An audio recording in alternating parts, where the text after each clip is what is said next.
Baouk Ata Adonai, nous félim Aoulam, Yehoshua, l'unique et le véritable Hachem. Elohim Dieu au Testament, manifesté dans le Nouveau Testament, Eloah El Shaddai Yahvé, que la paix et la gloire demeurent toujours avec lui.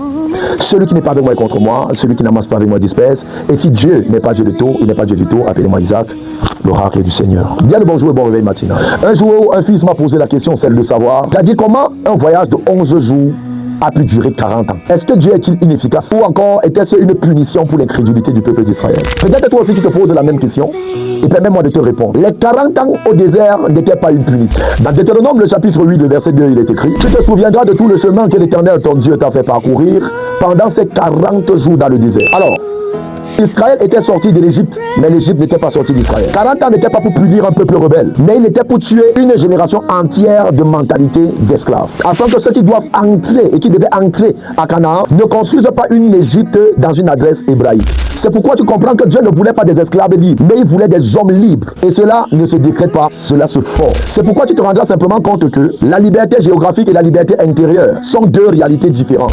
Tu peux sortir d'une prison et reconstruire les mêmes barreaux dans ta tête. C'est pourquoi il existe des chaînes neurologiques, des programmes mentaux hérités de l'esclavage qui résistent à toute délivrance superficielle. C'est pourquoi le désert était une chambre de déconstruction et reconstruction identitaire. C'est pourquoi Dieu ne peut pas envoyer des esclaves prendre possession d'une promesse. Il devait d'abord fabriquer des conquérants. C'est la raison pour laquelle tu vas te rendre compte que les personnes libérées après des décennies de captivité ou d'emprisonnement refusent souvent la liberté. Ils refusent souvent catégoriquement de sortir de la prison. Ou s'ils décident de sortir, ils vont décider de recréer inconsciemment les mêmes conditions. Où tu vois des personnes qui, ayant tellement duré en prison, dès qu'on les libère, ils sortent, quelques 2 mois, tu entends qu'ils sont repartis en prison. Pourquoi?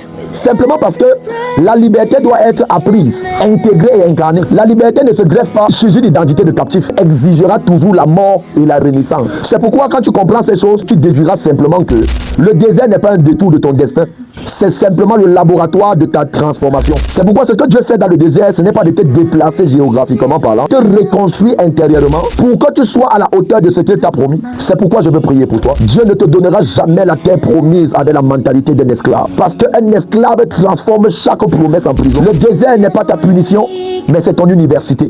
Et tu n'en sortiras pas non pas comme quelqu'un qui a survécu, mais comme quelqu'un qui a été fabriqué. Et je prie que le Seigneur Dieu se souvienne de toi pour te faire renaître et te transformer en une autre personne afin que tu hérites ses promesses. Que le Seigneur te bénisse.